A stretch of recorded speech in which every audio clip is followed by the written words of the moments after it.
and welcome to House of Books, the first episode of House of Books, and with me at this time is Hamish.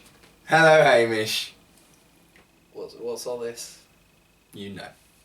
We are reading Andre the Giant, Life and Legend by Box Brown, and it is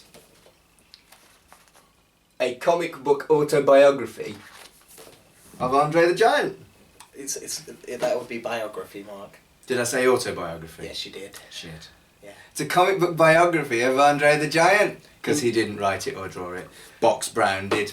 If he Mark edits that, then I won't it's a edit that. fraud.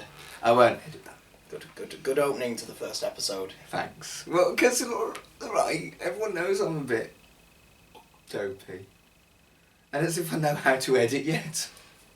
Anyway. Box Brown, I've never read any of his stuff before. Had you even heard of him, or was it just yay Andre the Giant? I had not heard of him. No. I just saw it in Waterstones. Am I allowed to say that? Is that a plug? Am I advertising? Other bookshops are available. There we go. Yeah. But I saw it in Waterstones. It's good.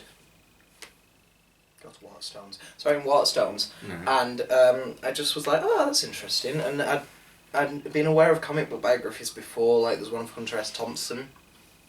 And the guy who wrote Fear and Loathing in Las Vegas. Okay, cool. There is a Hunter S. Thompson comic book biography, and a few others as well.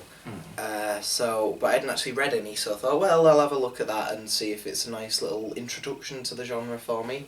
And it being a wrestling thing, which I have nothing to do with, I just thought it'd be interesting.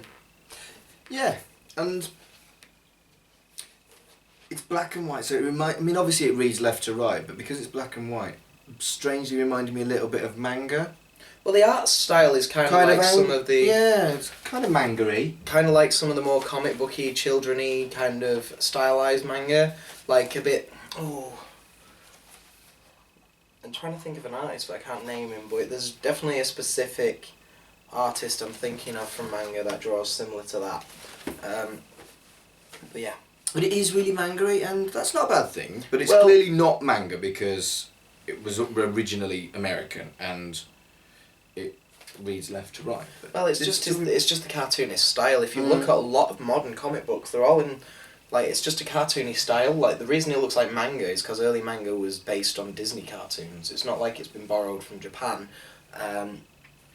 It's just cartoonists making comic books rather than superhero comic book writers making comic books. You know, they don't expect realistic drawings from this kind of thing. That really is confined to like horror and the superhero genre and things like that. Yeah. You know, this kind of thing tends to be more cartoony, more of a cartoonist thing. Like it's written and drawn by the same guy. Yeah. Which is nice. Again, like manga. A lot of indie comic books are like that.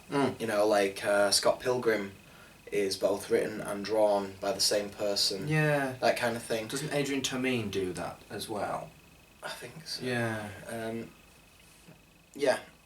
So a lot of independent comic books are in that kind of style, more resembling something like Peanuts than the superhero genre, which has become so prevalent.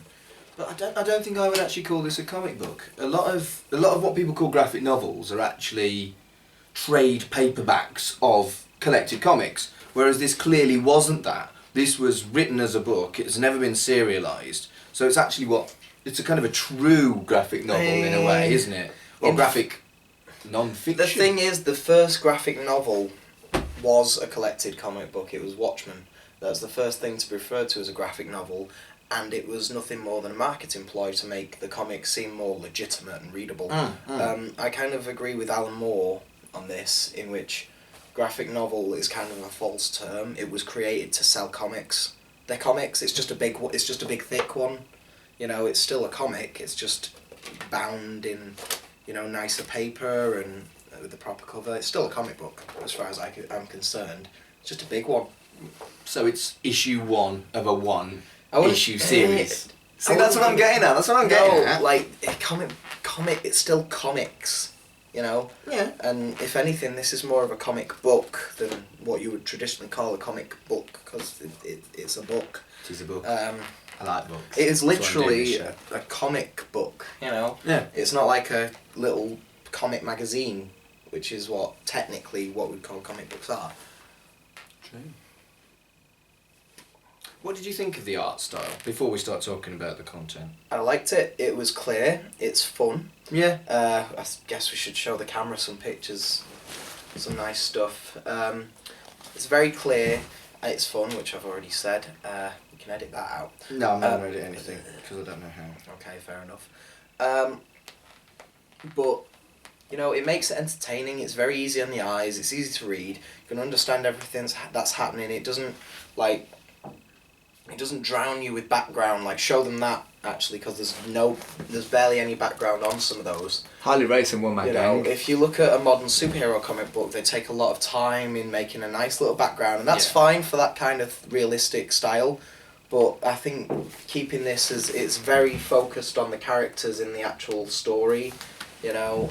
I think it also does really well on... You've got the very distinct images of Andre the Giant, younger Andre the Giant with the big hair, and then as he got older with the shorter hair. Yeah. I think they do really well on that, considering how simple the style is. Yeah. They still manage to make it really distinctive. Well, the thing is, when you're dealing with professional wrestling, everyone has a unique look. There's no way you can draw Hulk Hogan and make it look like something else, you know.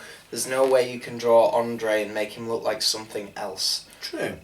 So wrestling is kind of perfect for that art style, because they look so unique, as they're supposed to. You know, every single wrestler's supposed to be a character, and the way this really highlights that the style and the way it's done. What I like about it as well is that it covers the stuff. Look, we're talk about the content now rather than the pretty pictures, which are pretty. It covers the stuff that are kind of like urban legend, like he drank 1 million pints in one night and stuff like that. But it also covers stuff that I didn't know. So I think the guy's done his research, and it shows. Like I knew the story of, I can't remember, but the bit early where the French playwright meets Andre the Giant, takes him to school. I already knew that because it was on QI once. Really? Yeah. I think I'd seen some kind of wrestling documentary that made the legendary night where I think he drank. It was like enough to kill you and me worth of alcohol in one night, and that's in there. Well, he's a big man. He is a big man. Big. So that's believable. Yeah. Oh God, yeah. I also like that it didn't shy away from when he was a bit of a knob. Like the bit with Bad News Brown. Yeah, where he was. It skirts the line of whether or not it was intentional, whether it was accidental, whether he didn't really understand, but it doesn't shy away from the fact that he was racist. No, it's a well-known story. Mm-hmm. If they were to cut that out, it would be a fairly obvious. I didn't know about that. They do not. No, it is quite well-known story. Okay. Like, I was wondering when I picked it up if it would be in it. Mm. But Box Brown set out to write a biography, not I want to say propaganda piece. I don't think that's the right term, but it's not a celebration. Vanity. Yeah, it's not a vanity project. It's not designed to make Andre look good. It's supposed to be a biography. Yeah. Despite being a comic book, it is sourced. It has at the back several sources that he uses. Yeah, it does. You know, he treats it like an academic piece of work. And that's fantastic. Yeah, source notes. You know, whether it would actually be treated like that, like I doubt I could take this into university and do an essay on Andre the Giant with this as a source. I don't know. How is that any different to a biography? True, but you know, you still got to deal with academic prejudice. Yes. But the fact is, the guy's done his research. He's got a bibliography. You know, he's got a glossary. Source notes. He's done his work. He's tried to make this as professional as possible while still making it entertaining. That's the thing, though, is that he's tried to make it entertaining, and that's one of the things. Nothing wrong with that. Nothing makes it good to read, but that's one of the things that an academic would go, ooh, I'm not sure I could use. You say this. that, but one of the most well-regarded biographies that I could name is When the Wind Blows, and that's a graphic novel. When the Wind Blows is Raymond Briggs' biography of his parents. Yes, but it's not. It's not like an academic attempt at anything, is it? No. It's a great story. It's a wonderful. Is it When the Wind Blows? Or am I thinking When the Wind Blows?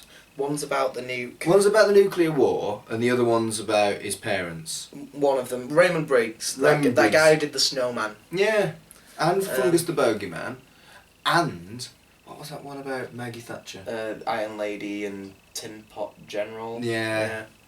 It's not as well known as the other ones. It's not, and it should be. Read that. I can't find that. Do you still have that? You don't, do you? I don't have your copy. No, of that. I know where it is. It's in. Yeah, I know where it is.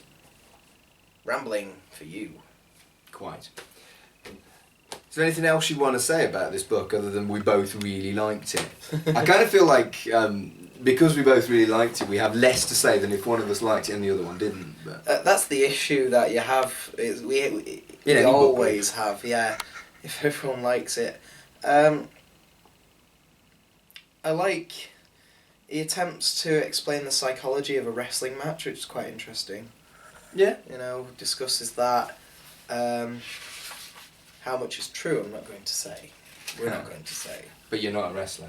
No. No, No, I'm Hamish. you are. I work with kids. I work with kids too. But I'm called Mark. Not Hamish. It's called Mystic. I'm not called Mystic. Mystic Gay. Not called Mystic Gay. Use it. Don't use Don't it. don't edit that out, man. I'm not going to edit that out. Well, Have you got anything else to say about the book, or are we finishing the show? Right. Go Pasha's I like how it face on opens. things. It opens like a documentary, which is quite fun, with the Hogan interview. Yeah. Like it opens with like a sit down interview with Hulk Hogan, which is exactly how you'd open a documentary with something interesting like So he's that. playing with it, isn't he? He's playing Yeah. with the fact that it's a biography, but because he's got the graphicness, Yeah. he can play with it more than if it was Mhm. just writing. And that I way- love how I had to do that to make sure everyone knew I meant Yeah. writing. And that way you can make it clear that, you know, with someone like Hogan, you can't really take his word for it. So they make it quite clear who said it, you know, in what context he said it. So this isn't like proof that any of this is true, it's just this is what Hulk Hogan said about Andre. Then you remember that Hulk Hogan's also I believe said he killed Andre the Giant was killed not long after taking the body slam, possibly as a result of the body slam. It's on an episode of Cribs on MTV. He's like, these are the boots I wore when I slammed Andre the Giant. He died not much later. And I'm Wasn't it Hogan. many, many years later? Yes, about a decade. No, was it a decade? It was quite a while later. Nice Tash, completely mad. Brother. But it's great. It's got a little bit. It's got like features Andre as a child, being a child, a very big child, His meeting with the playwright, which is legendary. You know, it plays with the myths. Although again, with the playwright bit, it does say, you know, I'm not sure if this is true, but he included it for, you know, entertainment purposes. It says that in the the source notes. Mm-hmm. You know, the source notes covers the truth and the fiction, and you know what he believes to be true. The drawing of the body slam makes Hulk Hogan look better than the actual body slam. Where is it? You just went past it. Do. But yeah, we both loved it. If you like wrestling, and if you like comic books, and if you like biographies, you should totally read it. Andre the Giant So thank you for watching House of Books. is well big. I've been Magic Mark. He's been Hamish. See you next time.